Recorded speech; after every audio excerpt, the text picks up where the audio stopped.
പാർട്ടിയുടെ വിവിധ തലങ്ങളിലുള്ള സഖാക്കളെടുത്ത് പരിശോധിച്ച് നോക്കിയാൽ പല നേതാക്കളുടെയും ഭാര്യമാരും ബന്ധുക്കളും സ്ഥാനാർത്ഥികളായി നിശ്ചയിക്കപ്പെട്ടിട്ടുണ്ട്. ഞാനീ പറഞ്ഞത് മാത്രം നിങ്ങൾ അടർത്തിയെടുക്കണ്ട.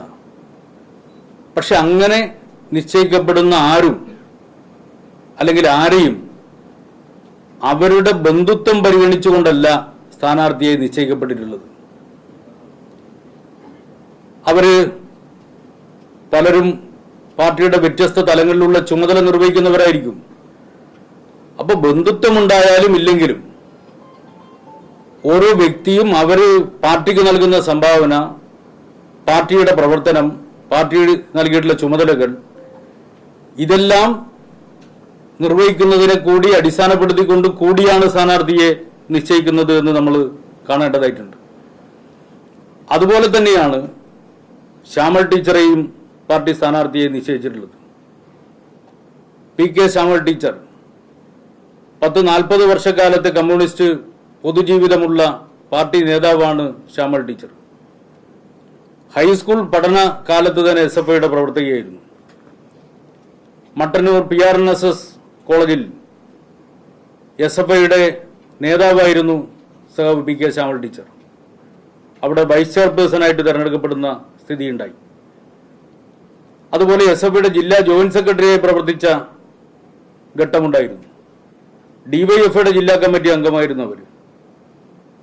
മഹിളാ അസോസിയേഷന്റെ കീഴൂർ പഞ്ചായത്ത് പ്രസിഡന്റായിരുന്നു.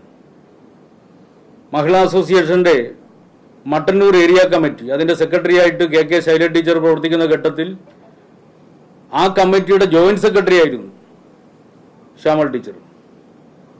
അപ്പോൾ വ്യത്യസ്ത ചുമതല നിർവഹിച്ചുകൊണ്ടിരിക്കുന്ന ശ്യാമൾ ടീച്ചർ, ആ ടീച്ചറെയാണ് പാർട്ടി നേതാവായിട്ടുള്ള, മഹിളാ അസോസിയേഷൻ നേതാവായിട്ടുള്ള, DYFI നേതാവായിരുന്ന, SFI നേതാവായിരുന്ന ഒരു സജീവ പാർട്ടി പ്രവർത്തകയും നേതാവായിട്ടുള്ള ഒരാളെയാണ് ഗോവിന്ദമാഷ് കല്യാണം കഴിക്കുന്നത്. വിവാഹത്തിന് ശേഷം വീട്ടിൽ ഒതുങ്ങി അല്ലെങ്കിൽ അധ്യാപന ജീവിതവുമായി അതിൽ ഒതുങ്ങി ജീവിക്കുക എന്നുള്ള നിലപാടല്ല ടീച്ചർ സ്വീകരിച്ചത്. മൊറാഴയിലും മഹിളാ അസോസിയേഷന്റെ സജീവ പ്രവർത്തകയായി, അവിടെ വില്ലേജ് സെക്രട്ടറിയായി, പാർട്ടി ലോക്കൽ കമ്മിറ്റി മെമ്പറായിട്ട്, പിന്നീട് മഹിളാ അസോസിയേഷന്റെ ഏരിയ കമ്മിറ്റി അംഗമായി, ഏരിയ ഭാരവാഹിയായി, പാർട്ടിയുടെ ഏരിയ കമ്മിറ്റി അംഗമായി, ഇങ്ങനെ വ്യത്യസ്ത ചുമതലകൾ നിർവഹിച്ചു.